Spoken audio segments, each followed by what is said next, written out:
नमस्कार मित्रों। Present TV के डियर साहित्यकार कार्यक्रम में हम आज एक युवा साहित्यकार को लेके आपके सामने फिर से प्रस्तुत हुए हैं।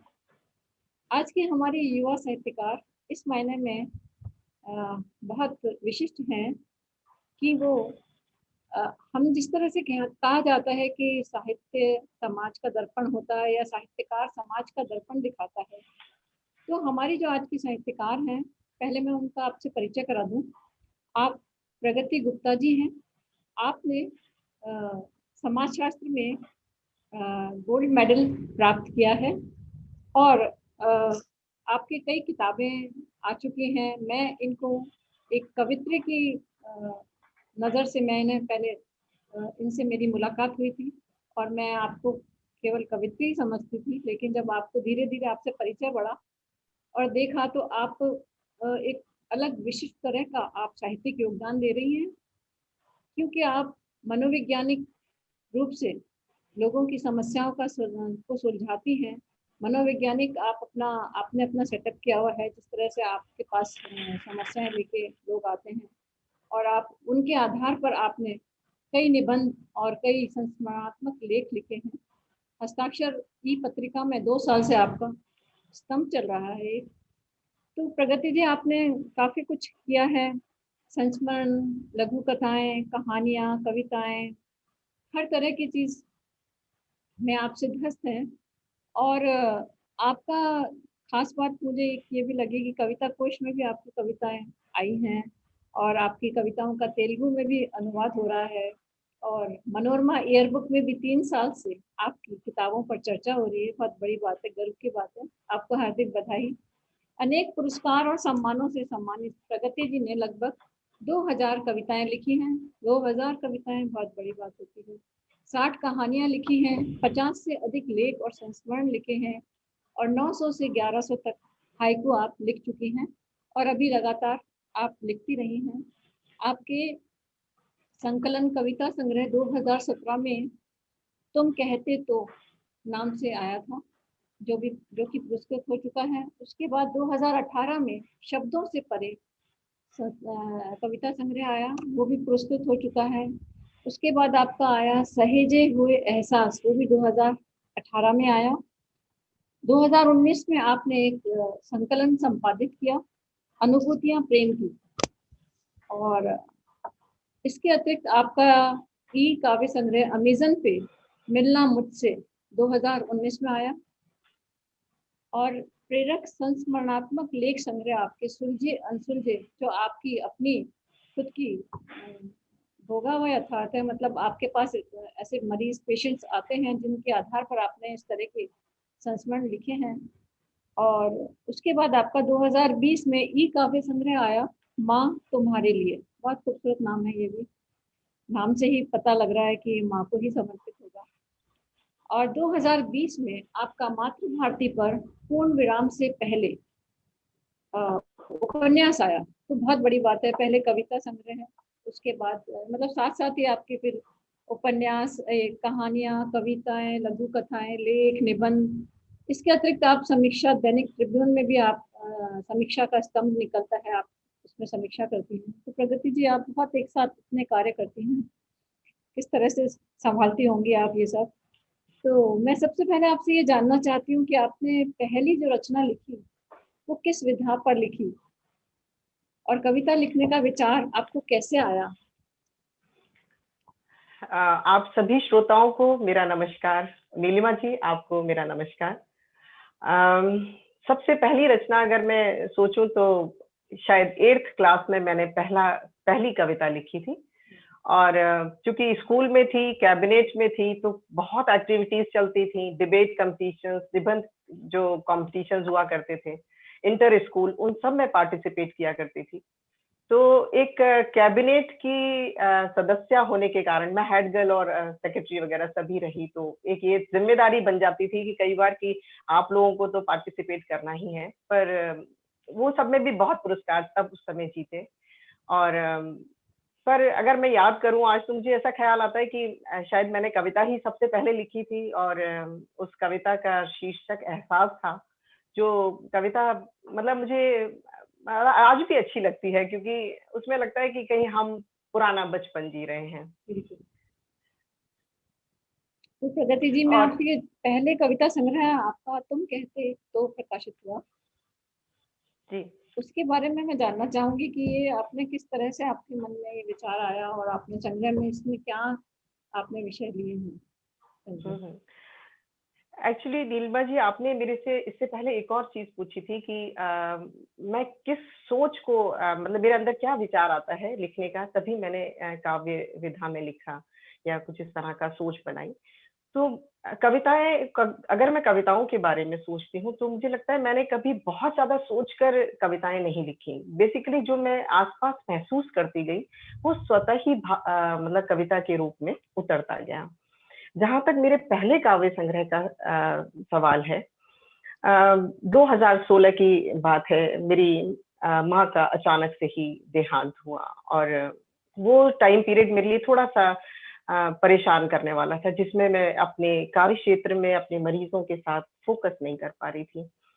तो फिर अब तक, मतलब 2016 तक मैंने कहीं पर भी किसी भी पत्र पत्रिकाओं में कहीं पर भी प्रकाशन के लिए भेजा ही नहीं था। पर चूंकि मुझे इस मतलब परेशानी से, इस जो मेरे अंदर दुविधा चल रही थी माँ के जाने से, उससे मैं निकलना चाहती थी, तो मैंने अब कुछ कविताएं अपनी निकाल कर जो आयन पब्लिकेशन वाले भोपाल सूची हैं उनको भेजी, और उनका पता भी मुझे हमारे एक फैमिली फ्रेंड से उन्होंने दिया था। फिर जब उनको अपनी कुछ रचनाएं भेजी, तो उनको बहुत प्रभावित हुए वो, और उनका इमीडिएट ही मेरे पास फोन आ गया था। जब कविताएं भेजने के बाद मेल से उनको रचनाएं भेजी थी, उसके बाद ही आ गया था। और उन्होंने मुझे कहा कि मैं आपके जो भी लिखा है आपने, मैं उसको प्रकाशित करना चाहता हूँ, चाहे वो बहुत गद्य बड़ी हो बात। चाहे पद्य हो। तो शायद ये मेरी लाइफ का एक टर्निंग पॉइंट था, जिसमें कि मेरे को जी। ये निर्णय लिया मैंने कि मैं प्रकाशन करवाऊं अपनी कविताओं का। और मैंने जो पहला संग्रह था उसमें शायद क्योंकि माँ जो पढ़ के गई थी, मैंने वही कविताओं को उसमें संग्रहित किया। आपके इस कविता संग्रह को लेखिका संघ मध्य प्रदेश भोपाल के द्वारा श्री वासुदेव प्रसाद खरे स्मृति पुरस्कार मिला। तो, हाँ जी, ये बिल्कुल सही लेखिका है। संघ के द्वारा पुरस्कार मिलता है, तो ये बहुत बड़ी बात होती है, क्योंकि कुछ आपके संग्रह में उनको इस तरह से अपील किया होगा, इतना छुआ होगा कि साहित्यिक पुरस्कार आपको मिला। बधाई आपको इसके लिए बहुत बहुत। बहुत तो शुक्रिया। हाँ, इस काव्य संग्रह में हम सबकी कविताएं हैं दरअसल, क्योंकि मुझे ऐसा लगता है कि मैं जो भी लिखती हूँ वो समाज से ही जुड़ा हुआ है, क्योंकि मैं उसी में मूव कर रही हूँ, उसी से जुड़े हुए मेरे मरीज हैं। आज मैं उसका आकलन करती हूँ या अपने बारे में सोचती हूँ कि मैं जो भी लिख रही हूँ वो सब समाज से जुड़ा हुआ, और इस काव्य संग्रह में भी काफी चीजें वही थी जो कि बहुत हमारे जो अपने से भाव होते हैं उनसे जुड़ी हुई कविताएं थी, समाज से जुड़ी हुई कविताएं थी, जिन पर हमारे अक्सर मन में प्रश्न चिन्ह आते हैं और हम उनका उत्तर खोजते हैं। कोई कविता आप सुनाना चाहेंगे इस संग्रह में से? हाँ, मैं आपको अपनी सबसे पहले वाली कविता सुनाना चाहूंगी, जो मेरी पहली मैंने कविता लिखी थी। उसका शीर्षक था एहसास। उंगली थाम कर बचपन की, उंगली थाम कर बचपन की कब चली थी मैं, सही सही याद नहीं। उंगली थाम कर बचपन की कब चली थी मैं, सही सही याद नहीं। समय के साथ उम्र, और उम्र के साथ कद बढ़ता चला गया। समय के साथ उम्र, और उम्र के साथ कद बढ़ता चला गया। इस बीच में न जाने मेरा बचपन कहाँ खो गया। छोटा सा अंतराल, छोटा सा अंतराल, पलों में सिमटी हुई मासूम सी खुशियां। छोटा सा अंतराल, पलों में सिमटी हुई मासूम सी खुशियां, मानो क्षणों में धूमिल हो गईं। पर कब छूटा था मेरा बचपन, पर कब छूटा था मेरा बचपन, इसका एहसास मन के अशांत होने पर आज भी मेरी उंगली को होता है, आज भी मेरी उंगली को होता है। बहुत कुछ।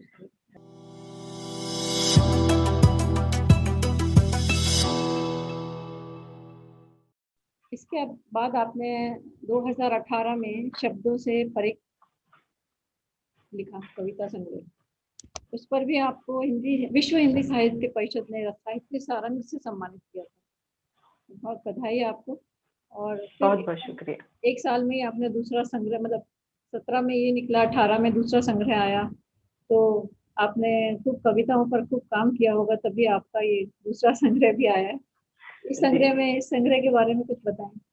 मैं आपसे ये पूछना चाहती हूँ कि कविताओं के लिए वही मैं हर एक से हर मेरे मन में हमेशा एक रहता है कि कविता आपका, जैसे अयन प्रकाशन ने पहला कविता संग्रह प्रकाशित किया, तो ये एक बड़े गर्व की बात होती है, क्योंकि कविताएँ अक्सर मैं सुनती हूँ कि प्रकाशक प्रकाशित करने में थोड़ी आनाकानी करते हैं। और आपका ये दूसरा संग्रह भी आया, तो ये कहाँ से आपने प्रकाशित करवाया? ये भी अयन प्रकाशन से है। मेरे शुरू के जितने भी संग्रह हैं वो सब अयन प्रकाशन से ही आए और उन्होंने बहुत खुशी खुशी छापे। बहुत अच्छी बात। मतलब उनका ये कहना था कि आज के समय में जिस तरह का आपका लेखन है वो देखने को नहीं मिलता और बहुत सिंपल शब्दों में आप अपनी बात कह देती हैं, तो ये लोगों को छूती है चीज। तो उनका बेसिकली उनका ये कहना मेरा उत्साह का वर्धन था, मैं ऐसा सोचती हूँ। और उन्होंने छापा भी, सबसे बड़ी बात ये है कि और बहुत बहुत बड़ी खुशी से बात। छापा। बहुत बड़ी बात है।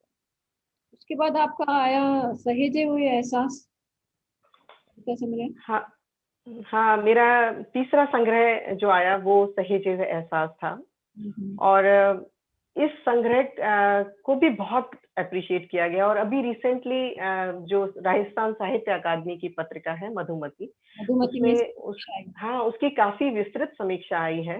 बहुत अच्छी। और इस संग्रह की भी समीक्षा को काफ़ी जगह से पब्लिश किया गया, काफ़ी समीक्षकों ने इसके ऊपर लिखा। मतलब मेरे लगभग सभी काव्य संग्रहों पर काफ़ी समीक्षकों की टिप्पणी रही है और बहुत अच्छी रही है। बहुत बड़ी बात है ये, क्योंकि समीक्षक जो हैं वो कतराते हैं काव्य संग्रहों पर टिप्पणी करने से। और आपकी संग्रह की इतनी जगह से समीक्षा हुई है, मैंने भी देखा है, आपका बहुत जगह से आपकी समीक्षा हुई है और बहुत अच्छे स्तरीय आलोचकों ने समीक्षा की है। तो बधाई है आपको। थैंक आपसे यू। मिलना हुआ था जब हम अदबी उड़ान के लिए गए थे वहाँ। सम्मान आपको तभी भी आपको कविता पर संग्रह पे आपको सम्मान मिला था। जी, और बिल्कुल। अमर उजाला समाचार पत्र ने भी आपकी विशेष उपलब्धियों के लिए आपको कानपुर में सम्मानित किया था। ये बहुत बड़ी बात है। जी। और शायद शब्दों से परे में संग्रह को अभी अदबी उड़ान ने आपको हाँ, सम्मानित हाँ। हाँ, अदबी उड़ान ने काव्य साहित्य पुरस्कार दिया था मुझे शब्दों से परे को।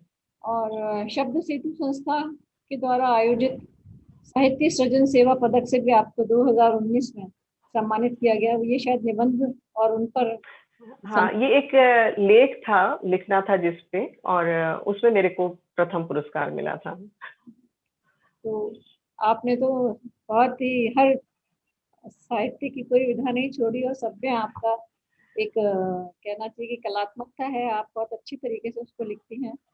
डॉक्टर कुमुद टिक्कू कहानी प्रतियोगिता में भी आपको श्रेष्ठ कहानी 2 बार पुरस्कार मिला और आपकी कहानियाँ बहुत ही मन को छूने वाली होती हैं, बहुत ही खूबसूरत लिखती हैं आप। एक मैं आपसे ये पूछना चाहूँगी, पहले मैं आपसे कविता संग्रह के बारे में बात करूँ। माँ तुम्हारे लिए, जी। माँ तुम्हारे लिए में सब माँ पर ही कविताएँ हैं या? जी, बिल्कुल सारी कविताएँ माँ पर हैं। इस संग्रह के अंदर एक्चुअली लघु काव्य संग्रह है ये। इसमें 21 कविताएँ हैं। क्योंकि मेरी अगर मैं गिनती करूँ तो शायद माँ पर 100 से ऊपर कविताएँ हैं और उनके विभिन्न भाव, मतलब माँ को हम कितना भी लिखें, माँ को या पिता के ऊपर, शायद मुझे लगता है कि शब्दों में बांधना बड़ा। सृजन पूरा, हाँ, बहुत बड़ा व्यापक, मतलब उसका इतना मतलब स्वरूप है माँ का और पिता का कि हमारे से कोई ना कोई भाव उनका छूट जाएगा और फिर हम वापस एक नई कविता रचेंगे उस कोई पर। कविता सुनाएंगे इसमें से आप? अ, ज़रूर मैं निकालती हूँ।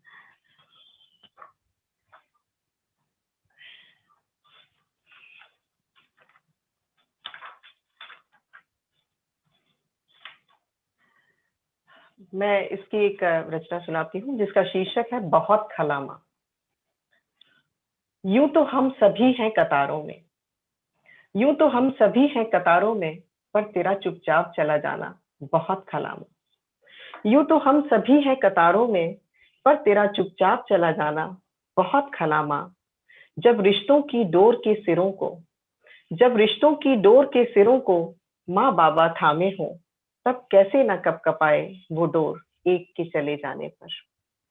कौन थामे उस रीते सिरे को, कौन थामे उस रीते सिरे को, जहां से भावों से जुड़े कुछ अपने से रिश्तों का जन्म हुआ। जहां से भावों से जुड़े कुछ अपने से रिश्तों का जन्म हुआ। तुम तो बहुत कुछ थाम कर चली थी माँ, तुम तो बहुत कुछ थाम कर चली थी, फिर अचानक सिरे से क्यों हट गई माँ। तेरा यूं चला जाना मुझे बहुत खला माँ। तेरे रहते बेफिक्र रहना चाहती थी, तेरे रहते बेफिक्र रहना चाहती थी, तेरे जाते ही तेरे थामे हुए रिश्तों को मुझे भी साधना पड़ा माँ। तेरे जाते ही तेरे ही थामे रिश्तों को भी मुझे साधना पड़ा माँ। तेरा यूं अचानक चला जाना मुझे बहुत खला माँ, मुझे बहुत खला माँ। बहुत मार्मिक, बहुत खूबसूरत, बहुत ही खूबसूरत कविता। सर निशब्द हो गई थैंक यू। आपकी कविता सुन के। मैं आपसे अब दूसरे विषय पर आते हैं हम, कि आपने जो जिस तरह से आप मनोवैज्ञानिक रूप से समस्याएं सुलझाती हैं, आपके पास सालों से पेशेंट्स आ रहे हैं और उन पर आधारित आपने वास्तविकता जो आपने देखी विभिन्न लोगों की, जो आज के हमारे सामाजिक हालात हैं उसमें किस तरह से अवसाद से ग्रस्त होते हैं लोग, और इस तरह से उस पर आपने जिस तरह से संस्मरणात्मक लेख लिखे हैं, सुलझे और अनसुलझे, सुलझे अनसुलझे पर आपने लिखा है, तो उस पे उसके बारे में हमें बताएं, क्योंकि जरूर वो प्रेरक होंगे। उसमें कोई ऐसा ऐसी कोई उसके अंदर ऐसा लेख हो जो बहुत ज्यादा आपके दिल को छुआ हो। वैसे तो संस्मरण सारे ही बहुत भावनात्मक और बहुत ही मार्मिक होते हैं, लेकिन कोई विशेष ऐसा कुछ आपके पास कोई पेशेंट आए हों और उसके आधार पर आपने जो संस्मरण लिखा हो, उसमें उसके बारे में हमारे दर्शकों को कुछ बताएं। सुलझे अनसुलझे अगर मैं आज इस संग्रह के बारे में सोचती हूँ तो मुझे लगता है भूमिका से प्रकाशन तक पहुंचने में इस संग्रह को करीबन 16-17 साल लगे, क्योंकि 2002 में मैंने अपना मेडिकल सेटअप किया था। और इससे पहले मैं डॉक्टर साहब, मेरे हस्बैंड जो डॉक्टर राजकुमार गुप्ता हैं, उनके साथ जुड़ी हुई थी, पर मैं अकाउंट्स और मैनेजमेंट ही संभालती थी और मरीजों के साथ मेरा मिलना होता था। पर 2002 में जब मैंने अपना खुद का सेटअप किया तो मरीजों के साथ, मतलब शायद मुझे कभी-कभी ऐसा आभास होता है कि ईश्वर निमित्त हम हर कर्म के लिए, हमारा जो भी कुछ हो रहा है वो ईश्वर निमित्त है और ईश्वर के सोचे से ही हम वो काम करते हैं जो हमने कभी सोचा नहीं था। तो चूंकि मेरा सोशियोलॉजी सब्जेक्ट था और मेडिकल साइकोलॉजी और सोशियोलॉजी ये सब मैंने पढ़ी हुई थी, तो मुझे लगता है कि पेशेंट कैसे अपने आप से जुड़ते गए और उनकी समस्याओं से मैं जूझती गई और उनके समाधान खोजती गई। तो मतलब प्रकाशन तक आने में इस संग्रह को करीबन 16-17 साल लगे, इतने क्योंकि लंबा इतने, अनुभव। हाँ, इतना लंबा अनुभव था। क्योंकि मैं अगर सोचूं तो मतलब लोग कहते हैं कि पुस्तक आज लिखी, मतलब महीना 2 महीना पहले लिखी और प्रकाशन नहीं। इस पुस्तक को आने में बहुत समय लगा, मतलब कि इतने एक्सपीरियंस इकट्ठे होना और उन सब का मुझे छूना और मेरा पेन डाउन करना, ये सब पहले से ही निमित्त था। क्योंकि जैसे हम, अगर सोचती हूँ मैं आज इस बात को कि इस संग्रह के लिए कितने मरीजों से मैंने संवाद किया होगा, और ये संग्रह मेरे लिए भी बहुत खास इसलिए है क्योंकि इस संग्रह का जो जन्म हुआ वो मतलब मैं एक एक्सपीरियंस से, एक पेशेंट से जब मैं पूरी तरह जुड़ती थी, तो जैसा कि हाँ आप सभी समझते हैं कि जब तक हम पेशेंट से भावनात्मक रूप से नहीं जुड़ते तब तक हम उसकी काउंसलिंग नहीं कर सकते। और जब मैं पहले एक पेशेंट से जुड़ती थी, उसकी काउंसलिंग करती थी, उसके कई सेशन होते थे, और जब मुझे अगले पेशेंट पे स्विच करना होता था तो मुझे इस जो गुजरा हुआ निकला हुआ पेशेंट था उसके बारे में कुछ ना कुछ लिखना होता था, क्योंकि लेखन जो था वो उस पेशेंट के ऊपर विराम लगाता था और तभी मैं आगे वाले पेशेंट से जुड़, ऐसा नहीं होता कि हम सभी पेशेंट से बराबर जुड़ जाएं और हम उनकी सबकी समस्याओं को बराबर से सुन पाएं और उनके ऊपर पूरा फोकस कर पाएं, ऐसा कभी नहीं होता। आपको एट अ टाइम अगर आप काउंसलिंग कर रहे हैं तो आपको एक ही पेशेंट पे फोकस रखना होता है तो इसीलिए मैं इस संग्रह की मतलब मैं जो लेखन यात्रा है या सृजन यात्रा है, उसको भूमिका से प्रकाशन तक आने में मैं ऐसा सोचती हूँ इसको 16-17 साल लगे। और इसमें जितने भी संग्रहित वो हैं अनुभव, मेरे लिए शायद सभी बहुत ज़रूरी हैं और मैं उनके साथ दिल से जुड़ी, इसलिए मैं ये नहीं कह सकती कि कौन-सा संग्रह ने मुझे हाँ, नहीं, मतलब किस अनुभव ने मुझे बहुत छुआ, पर हाँ, मुझे जो लड़कियों छोटी बच्चियों की जो भ्रूण हत्या और बच्चियाँ होने के बाद जिनको मार दिया जाता है, इस सब चीज़ों से जुड़े हुए जो भी केसेस थे, उन्होंने बहुत छुआ। और मतलब ऐसी एक एक लड़की आई थी, मैं जिसको मैं बताना चाहूँगी, एक बच्ची आई थी मेरे पास, मतलब 22-24 साल की लड़की होगी, हद से उसकी शादी जल्दी हो गई थी और मतलब 3 साल में उसके ससुराल वालों ने इनडायरेक्टली, मतलब बगैर उसको बताए, उसके कुछ न कुछ खिला-खिलू कर उसके गर्भपात वगैरह करवाया। और वो लड़की की जब वो मेरे पास आई थी, वो लगभग पागलों जैसी हालत थी उसकी। और ऐसे में उस बच्चे को, और वो प्रेग्नेंसी थी उसको, और मैं हर कीमत पे चाहती थी इस बच्ची का, ये बच्चा डिलीवर हो जाना चाहिए। नहीं तो ये इसको मेंटल हॉस्पिटल पहुँचाना पड़ जाएगा। ये उसकी कंडीशन थी उस समय। तो उसको किस तरह से हमने उसके परिवार वालों को और उस बच्ची को टैकल किया, और उस जब उसने बच्ची ने थोड़ा-सा रिकवर करने के बाद, जब एक छोटी-सी बच्ची को जन्म दिया और वो जिस तरह से वो खुश थी, वो मुझे आज भी सीन याद आता है। और मतलब मुझे लगता है कि मैं कहीं न कहीं एक मैंने सफल हो गई, मैं अपने कर्म के अंदर। तो शायद ये चीज़ मुझे सुलझे-अनसुलझे मेरे को अपना सबसे ज़्यादा प्रिय संग्रह मैं कहूँ, अगर आज भी सोचती हूँ तो मुझे लगता है, क्योंकि ये मैं इससे बहुत दिल से, बहुत मतलब मेरा जो वास्तविकता काम में था। आप जुड़ गए ना, हर इंसान की जो हाँ। समस्या थी, एक-एक हुँ, हुँ, पेशेंट की हुँ, समस्या से आप जुड़े, हुँ। तो और फिर उसको आपने अनुभव करके लिखा, तो ये बिल्कुल। तो एक बहुत बड़ी बात है। और मैं समझती हूँ कि एक साहित्यकार के लिए तो और भी अच्छी बात है और बहुत बड़ी बात है कि वो ज़मीन से जुड़े, भोगे हुए यथार्थ को जब लिखता है, तो वो एक अलग ही एक उसके अंदर पढ़ने वाले को अलग ही तरह का अनुभव होता है कि किस तरह की समस्याएँ हमारे समाज में हैं, वास्तविक समस्याएँ हैं। जो देख जी, के हम बिल्कुल। एक-दूसरे को देखकर वो एक अलग बात होती है, लेकिन हम जिन व्यक्तियों से जुड़ते हैं और उनकी समस्याओं को फिर निराकरण भी आप करा और आपने और फिर उनको लिखा भी, तो ये एक बहुत महत्वपूर्ण किताब होगी। निश्चय ही मैं भी कभी भविष्य में मौका मिलेगा तो ज़रूर पढ़ूँगी आपकी इस किताब को।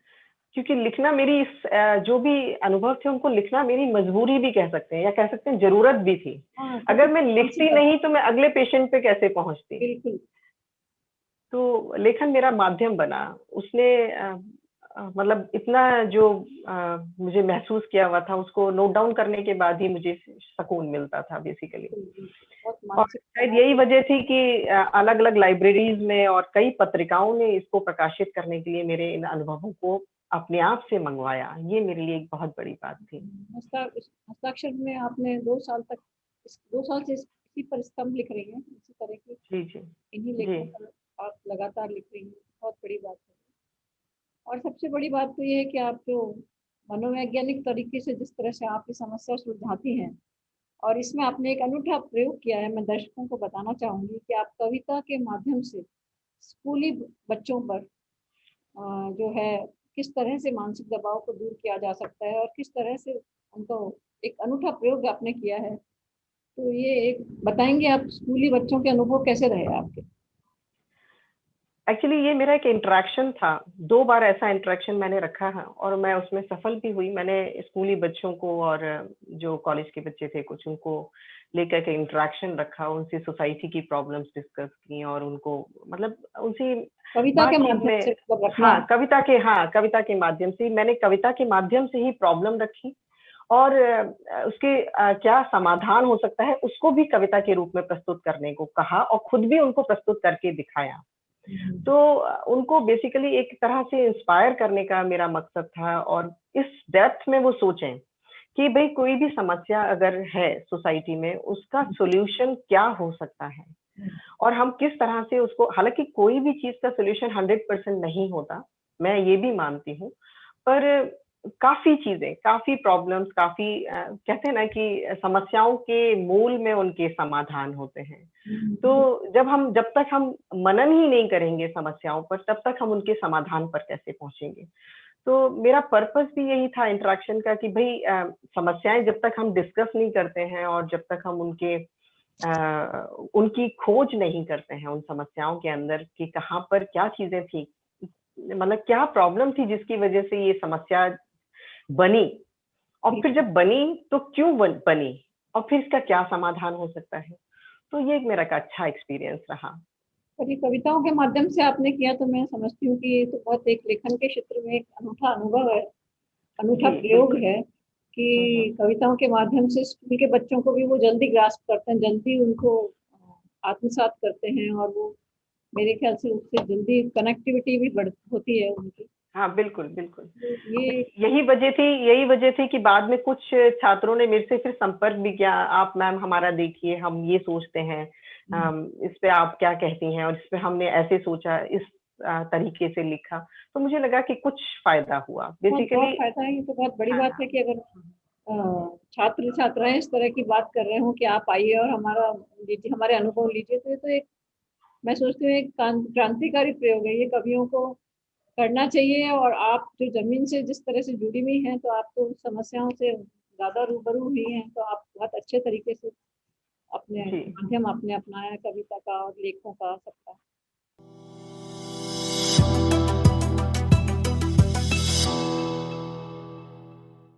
जी, मैं आपको अपने उपन्यास पूर्ण विराम से पहले के लिए भी कुछ बताना चाहूंगी।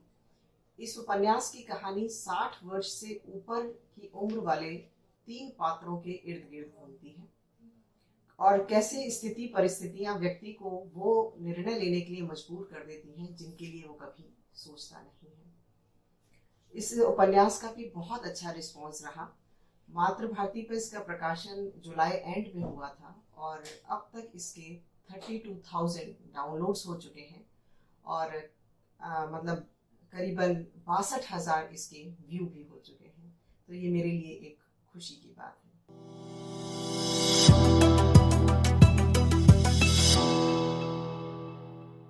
दैनिक नवज्योति ने भी सर्वे किया था आपके इस पे 2019 में, जी, और जी, बिल्कुल। उन्होंने जो 15 पुस्तकें छांटी, उनमें से आपकी सुलझे अनसुलझे उन्होंने स्वीकृत की और उसे लाइब्रेरी में भी रखा गया। जी, तो जी। आपके इस कथेतर विधा में जो आपने जिस तरह से संस्मरण लिखे हैं, वो भी बहुत ही श्लाघनीय है।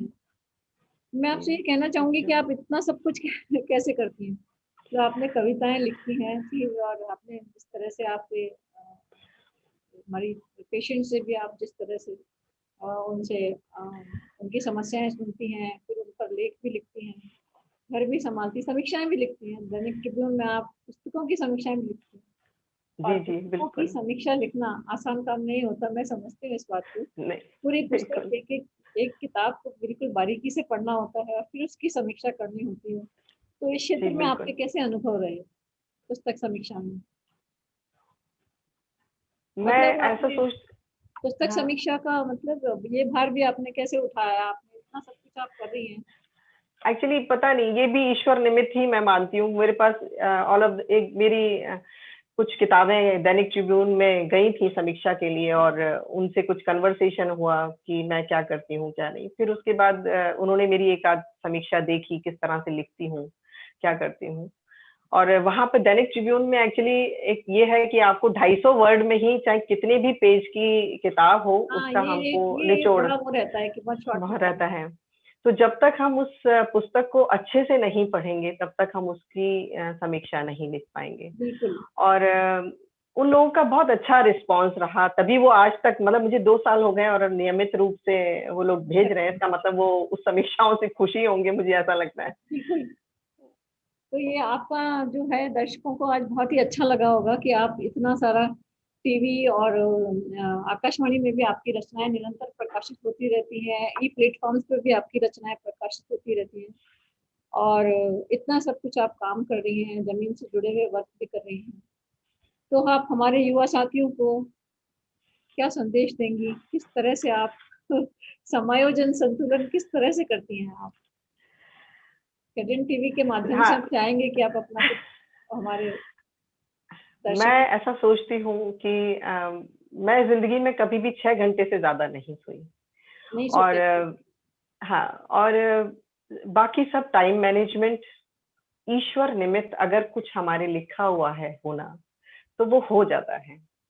क्योंकि मैंने जो चीजें नहीं सोची हुई थी कि मैं भविष्य में कभी प्रकाशन करूंगी या इतना काउंसलिंग के क्षेत्र में करूंगी या समीक्षाएं भी लिखूंगी या इतनी जगह प्रकाशन के लिए कविताएं और ये सब मेरी प्रकाशित होती रहेंगी, ये सब मैंने कभी भी नहीं सोचा था। और मुझे लगा ये ईश्वर चाहते थे, और उनके चाहने से ही सब चीजों के लिए मेरा टाइम स्लॉट अपने आप ही निकलते गए। और आप ये देखो कि हाँ ठीक है, कुछ समय तो जरूर चुराना पड़ता है, ऐसा नहीं है कि सब चीजों के बीच में ईश्वर तो समय। प्रगति जी सभी साथियों, सभी अपने कृतियों के साथ, जो जितने भी इंसान बनाए सबके साथ रहता है, लेकिन जो इंसान है वो उनकी मेहनत होती है। ये तो आपका एक बहुत वो है कि आप कह रही हैं इस तरह से, लेकिन मेहनत तो आपकी ही है। और एक अंत में कोई अच्छी सी अपनी, सभी अच्छी हैं, आपकी एक कविता हमारे दर्शकों को सुनाएं। सबसे पहले तो आपने जो मेरे से एक चीज पूछी कि युवा साथियों के लिए मैं क्या कहना चाहूंगी, जी तो उस पर मैं जरूर कहना चाहती हूँ जी कि जो हमारे लेखन की एक नन्ही सी पौध होती है, उसको पहले वृक्ष बनने दीजिए, ताकि जब वो वृक्ष बन जाए और आप उसकी छांव में कभी बैठे तो आपको सुकून की अनुभूति हाँ, हो। बहुत अच्छा। तो वृक्ष बनने का इंतजार हम सभी को करना चाहिए। बिल्कुल बिल्कुल। क्योंकि ये जो साहित्यिक यात्रा है, भले ही मैं प्रकाशन के क्षेत्र में बाद में आई हूँ या कुछ भी है, पर लेखन इतने सालों साल का, 30-35 साल कम नहीं होते। और इतना लेखन तभी इकट्ठा हुआ है, नहीं तो शायद हाँ, इतने पॉसिबल सालों ही का नहीं था। श्रम है जो अब प्रकाशन के रूप में आ रहा हाँ, है सामने। है प्रकाश और निमित्त के अधीन ही आ रहा है, मैं ऐसे मानती हूँ। और तभी तेरा तुझको अर्पण करके मैं ईश्वर को सब कुछ नहीं, सौंप आपकी देती बात हूँ, मुझे क्योंकि बहुत अच्छी लगी, क्योंकि आजकल ऐसा होता है कि तुरंत इंस्टेंट जो लिखना होता है कि लिखा और छप गया वाला।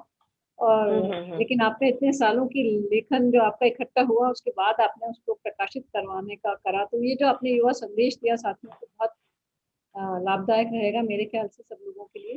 अब कविता है, हम आपसे एक सुनना चाहेंगे। मैं सहेजे हुए एहसास की ही एक आध कविता ले लेती हूँ, जितना समय है उसी हिसाब से हम जी देख जी लेते जी, हैं। बस हमारे पास अब समय बहुत कम है। आपकी कविता जरूर सुनना चाहेंगे दर्शक। हम्म, कविता का शीर्षक है बयां। रिश्तों को निभाना सीखना हो तो, रिश्तों को निभाना सीखना हो तो उन दरख्तों से सीखिए। रिश्तों को निभाना सीखना हो तो उन दरख्तों को से सीखिए, जिन्हें जख्म जड़ों पर लगते हैं और टहनियां सूख जाती हैं। वाह। जिन्हें जख्म जड़ों पर लगते हैं और टहनियां सूख जाती हैं। जब महसूस होने लगे रिश्ते दिल के आसपास, जब महसूस होने लगे रिश्ते दिल के आसपास, तब आंखें भी दिल से जाने कौन से रिश्ते निभाती हैं। जो महसूस हो जाता है दिल के पास कहीं, जो महसूस हो जाता है दिल के पास कहीं, उसकी हर बात पर नमी देकर छलक ही जाती हैं। ऐसे गहरे रिश्तों का क्या कहिए, ऐसे गहरे रिश्तों का क्या कहिए, जिनके जख्म लगते कहीं और बयां कहीं और हुआ करते हैं। ऐसे गहरे रिश्तों का क्या कहिए, जिनके जख्म लगते कहीं और बयां कहीं और हुआ करते हैं। ऐसे रिश्ते खामोश रहकर भी खामोशी से निभ जाया करते हैं, निभ जाया करते हैं। बहुत ही खूबसूरत, बहुत ही खूबसूरत, मन को छूने वाली आपकी कविता है। बहुत शानदार कविता है। और हमें खुशी है कि आज प्रगति जी आप हमारे साथ आई और आपने अपना समय दिया। आपका बहुत बहुत आभार। और किरण टीवी के माध्यम से हम सभी दर्शकों का आभार व्यक्त करते हैं, जो हमें अपना अपने जो प्रतिक्रिया हैं वो अवगत कराते हैं, और उन्हें कार्यक्रम बहुत अच्छा लग रहा है। इसके लिए सब दर्शकों का बहुत बहुत धन्यवाद। और प्रगति जी आपका भी धन्यवाद। नमस्कार। आप सभी को मेरा नमस्कार।